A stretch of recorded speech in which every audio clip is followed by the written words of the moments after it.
O seu dinheiro vai virar fumaça. Qual o futuro do dinheiro? Será que sabemos essa resposta? Aliás, você seria capaz de definir o que é o dinheiro, o que ele realmente representa? Para alguns, é um meio de troca, um instrumento para comparar coisas enquanto proporções. Afinal, como trocar cachorro por gatos? Ou os sacos de arroz que tenho para obter um pouquinho do seu feijão? Para outros, um meio de pagamento com potencial de armazenamento de valor. Ou seria apenas uma unidade contabilística? Não é fácil definir o dinheiro, né? Ser ele uma mera ilusão de poder e riqueza? O fato é que o dinheiro nos fascina. Por isso mesmo, ao tentar entender sua história, os livros de economia optaram pelo mito da permuta, consolidado por Adam Smith, herdeiro da tradição liberal de filósofos da cepa de John Locke, convicto e determinado a subverter a noção de que o dinheiro era uma criação do governo. Aliás, para ele, a propriedade, o dinheiro e os mercados não só existiam antes das instituições políticas, como eram o próprio fundamento da sociedade humana. Para Smith, a natureza humana tem a propensão inata para negociar, permutar e trocar uma coisa por outra. E, portanto, junto com a sociedade humana, nasce a permuta, a qual, por si só, com o passar do tempo, mostra inúmeras dificuldades. E por isso, nós inventamos o dinheiro. E a partir dele se desenvolveu a banca e o crédito. O chato para o nosso queridíssimo Adam Smith é que a etnografia não confirma essa tese, ou o mito da permuta. E no começo do século XX, mais precisamente em 1913 e 1914, dois ensaios escritos por Mitchell Innes no Banking Law Journal de Nova York expuseram com naturalidade os falsos pressupostos do mito da permuta e da história econômica existente, evidenciando que o relato convencional da história monetária se dá em outra ordem, meu caro. Ou seja, não começamos com a permuta para depois descobrirmos o dinheiro e acabarmos com um sistema de crédito. Houve exatamente o inverso, o que chamamos de dinheiro virtual sob uma visão de crédito. Surgiu em primeiro lugar, sendo a permuta um subproduto acidental do sistema. Eu sei, liberais em pânico nesse momento.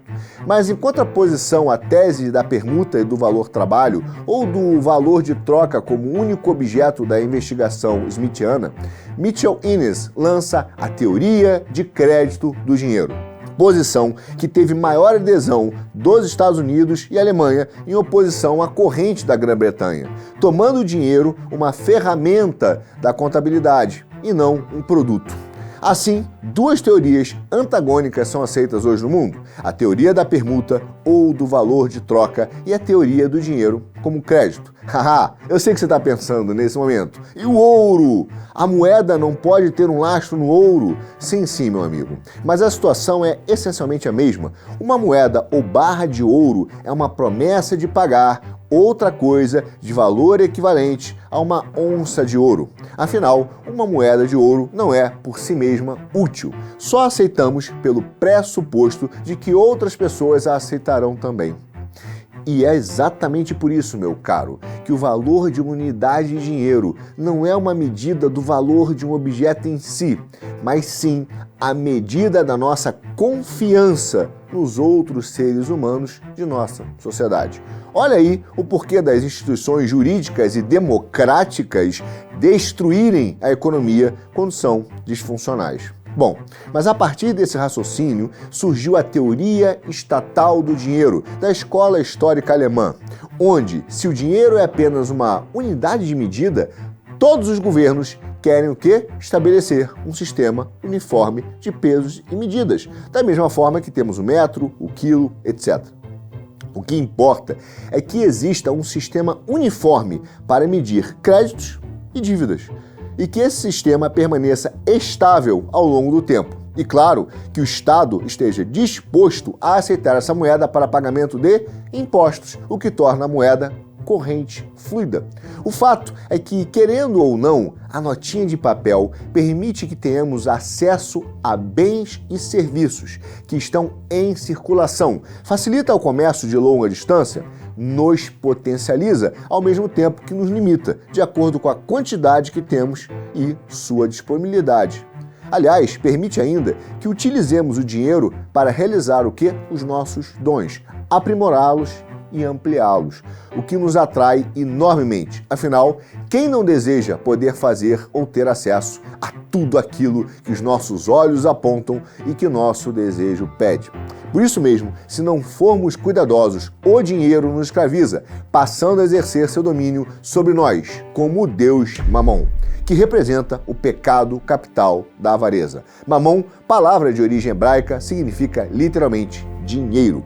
Mas o fato é que a notinha bancária, para a sabedoria convencional, é apenas uma promessa de pagar determinada quantidade de dinheiro real, ouro, prata ou o que quer que seja considerado valor para o possuidor da notinha, e que esta seja aceita pelo Estado e pelas pessoas com as quais nos relacionamos. Só que a arquitetura do sistema financeiro mundial, meu caro, não surge de forma orgânica, nem tampouco democrática. Afinal, se o dinheiro permite o acesso à circulação de bens, a sua falta restringe o nosso potencial, e é o sistema financeiro que promove e sustenta a mobilidade do capital. Estamos falando da liberdade de quem pode usar o sistema financeiro para atingir seus objetivos, seja o indivíduo, as instituições ou os países, contra a possibilidade de restrição quando o acesso ao sistema é negado. Se o dinheiro é a munição do fuzil,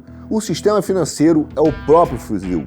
Ora, amigos, nada disso é novo. O fato é que o dinheiro e sua mobilidade foram percebidos como armas de conquista da soberania de países e indivíduos. Foram usados como ferramenta de apropriação de ativos estratégicos, como instrumento de pressão para mudança legislativa e criação de monopólios e oligopólios, seja através da guerra da dívida ou de outros meios, como a indústria do compliance e, recentemente, o ambientalismo, mais precisamente o ESG, e a ideia do crédito de carbono.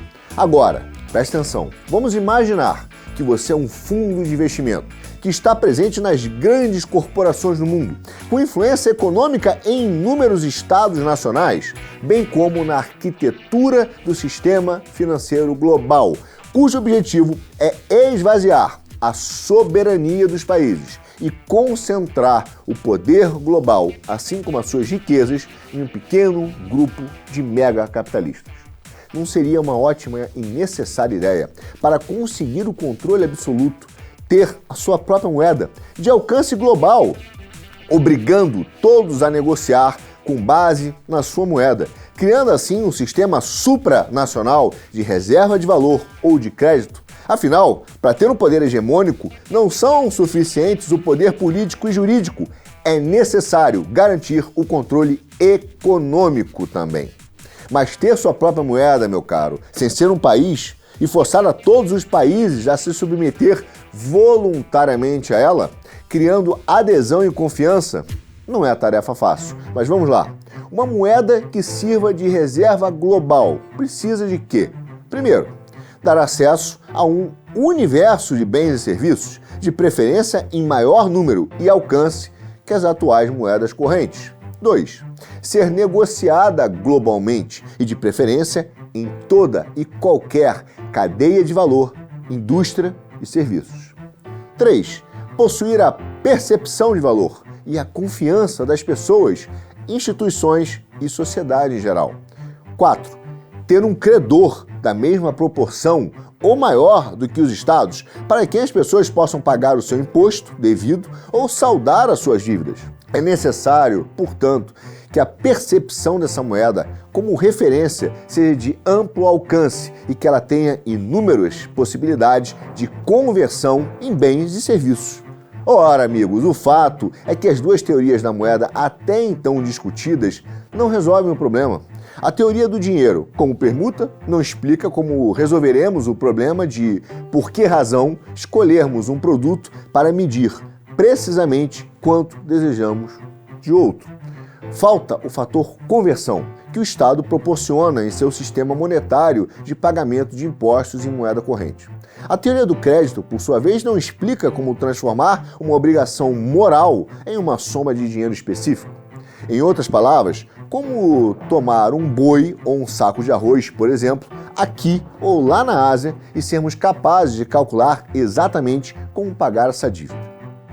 Há uma outra questão ainda mais sensível para quem quiser criar um sistema supranacional que fuja das amarras dos estados e de suas referências, que queira dominar em definitivo a arquitetura de acesso e mobilidade do dinheiro e do mercado de capitais também.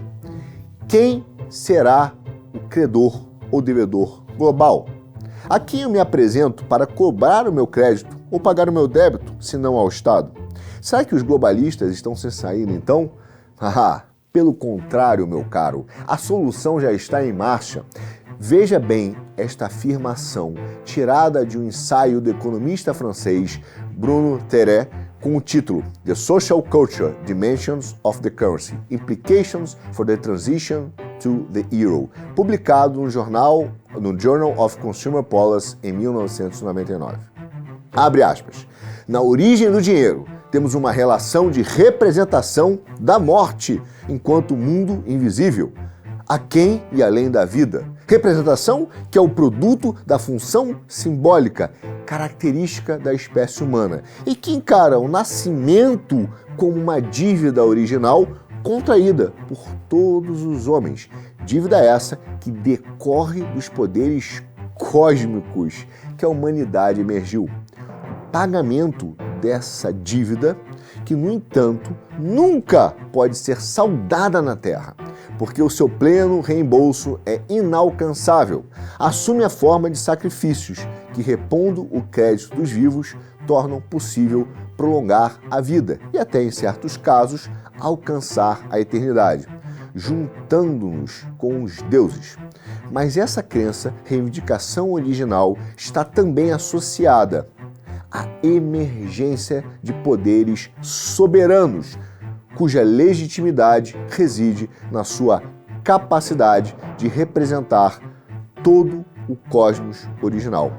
E foram esses poderes que inventaram o dinheiro como meio de saldar dívidas, um meio cuja abstração torna possível resolver o paradoxo sacrificial por via do qual matar se torna no meio permanente de proteger a vida. Através dessa instituição, a crença é, por sua vez, transferida para uma moeda cunhada com a efígie do soberano. Um dinheiro posto em circulação, mas cujo regresso é organizado por essa outra instituição, que é o imposto, pagamento da dívida da vida. Portanto, o dinheiro também assume a função de um meio de pagamento. Mas o que é isso, meu caro? Que loucura é essa? Sim, trata-se da teoria da dívida primordial. Uma explicação alternativa criada para estar em harmonia com a abordagem da teoria do crédito estatal e tem sido desenvolvida na França, sempre eles, por uma equipe não só de economistas, mas também de antropólogos e historiadores, originalmente reunidos em torno de Michel Agletat e André Orléans, e mais recentemente de Bruno Terret, e que desde então vem sendo adotada também por alguns neo-keynesianos dos Estados Unidos e do Reino Unido. Trata-se de uma posição que surgiu muito recentemente no seio de debates acerca da natureza do, atenção, euro. A criação de uma moeda comum europeia desencadeou não só todo tipo de debates intelectuais. Será que uma moeda comum implica necessariamente a criação de um Estado comum europeu? Ou de uma economia comum? Ou de uma sociedade europeia comum? Serão estas, em última instância, a mesma coisa? Além de também desencadear debates políticos dramáticos. O argumento fundamental é que qualquer tentativa de separar a política monetária da política social está, em última análise, errada. Os teóricos da dívida primordial insistem que ambas são uma e a mesma coisa. Os governos usam os impostos para criar dinheiro e conseguem fazê-lo porque se tornaram os guardiões da dívida que todos os cidadãos têm entre si. Esta dívida é a essência da própria sociedade. Ela existia já bem antes do dinheiro e dos mercados. E os mercados são apenas maneira de dividir a dívida em fatias. De início, esse sentido da dívida seria expresso não através do Estado, mas por meio da, pasmem, religião. Para defender esse argumento, Aglietta e Orleans fixaram-se em certas obras da primitiva literatura religiosa em sânscrito. Os hinos, as orações e a poesia reunidos nos Vedas e nos Brahmanas, comentários sacerdotais escritos ao longo dos séculos que se seguiram, textos que são agora considerados as fundações do pensamento hindu. Não se trata de uma escolha tão estranha quanto possa parecer, não. Esses textos constituem, sim, antigas reflexões conhecidas acerca da natureza da dívida. Na realidade, mesmo os mais antigos poemas védicos, escritos algures entre 1500 e 1200 a.C., evidenciam uma preocupação constante com a dívida, que é tratada como sinônimo de culpa e de pecado. Existem numerosas orações suplicando aos deuses que libertem o adorador das amarras da dívida. Por vezes, estas parecem referir-se à dívida em sentido literal. O Rig Veda, por exemplo, tem uma longa descrição da triste condição dos jogadores que, abre aspas, vagueiam sem abrigo, com medo constante, com dívidas e a procura de dinheiro. Fecha aspas. Pois bem, a resposta dada pelos teóricos da dívida primordial é bem, mas presta atenção, bem sem vergonha. Se os impostos representam a nossa dívida absoluta para com a sociedade que nos criou, então o primeiro passo rumo à criação do verdadeiro, atenção, verdadeiro dinheiro, acontece quando começamos a calcular dívidas muito mais específicas para com a sociedade, sistemas de multas, taxas e penalizações, ou até mesmo dívidas que temos com indivíduos específicos que de algum modo prejudicamos e com os quais temos, por conseguinte, uma relação de pecado ou de culpa. Temos todas as razões para acreditar que o nosso próprio dinheiro começou da mesma maneira. Mesmo a palavra inglesa para pagar deriva na sua origem de pacificar, apaziguar, no sentido de dar algo precioso a alguém.